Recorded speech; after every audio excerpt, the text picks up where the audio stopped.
குடிலை மலங்க புலனைந்தும் வஞ்சனையை செய்ய விலங்கு மனத்தால் விமலா உனக்கு கலந்த அன்பாகி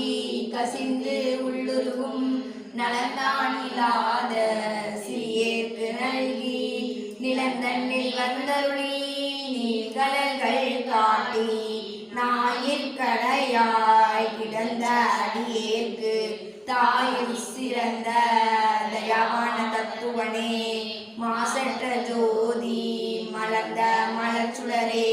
தேசனே தேனார் அமுதே சிவபுரனே பாசமாம் பட்டெடுத்து பாரிக்கும் மாரியனே நேசம் அருள் புரிந்து நெஞ்சில் வஞ்சம் கெட பேராதி